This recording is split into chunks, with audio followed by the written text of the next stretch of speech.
ಬೀಚಿಯವರ ಸಣ್ಣ ಕವನಗಳು. ನಾವು ಮಲಗುವ ಕೋಣೆಯಲ್ಲಿ ಕುರ್ಚಿ ಹೆಚ್ಚಿದೆ ಅಲ್ಲಿ, ಅವರಿವರ ಕೂಡಿಸಲು ಇಷ್ಟವಿಲ್ಲ. ನಾವೇ ಕೂಡುವೆವು ಇನ್ನೊಂದು ಖಾಲಿ, ಅದುವೇ ಸಿರಿವಂತಿಕೆ ನೋಡುತ್ತಿಮ್ಮ. ಮಾನವನಾದ ಕಪಿಯಿಂದ ಡಾರ್ವಿನ್ನನ ವಾದ. ಏನು ಹೇಳಿದನವನು? ನಿಜವಾಗಿ ನಿಜವೇ. ಮಾನವನ ಮುಖ ನೋಡು, ನಿಜವಾಗಿ ನಿಜವೆನಿಸುವುದು. ಕಪಿಯ ಹೃದಯ ನೋಡು, ಅಲ್ಲೇನಿಹುದೋ ತಿಮ್ಮ. ಮೂಗು ಇರುವ ತನಕ ನೆಗಡಿ ತಪ್ಪಿದ್ದಲ್ಲ, ಮೂಗು ಬೇಡವಂದವರ ಒಬ್ಬರನ್ನೂ ಕಾಣೆ.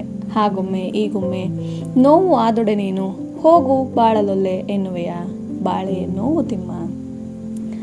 ಒಂದು ಹನಿ ನಿಲ್ಲುವುದು, ಇನ್ನೊಂದು ಸೇರಿದೊಡೆ ಕೊಂಚ ಕದಲುವುದು. ಒಂದರ ಮೇಲೊಂದು ಹಳ್ಳ ಹೊಳೆ ಸಾಗರಕ್ಕೆ ತಂದು ಕೊಡು, ಒಮ್ಮೆಲೇ ಎಲ್ಲ ನೋವುಗಳ ಕೇಳಿಕೋ ತಿಮ್ಮ. ಧನ್ಯವಾದ.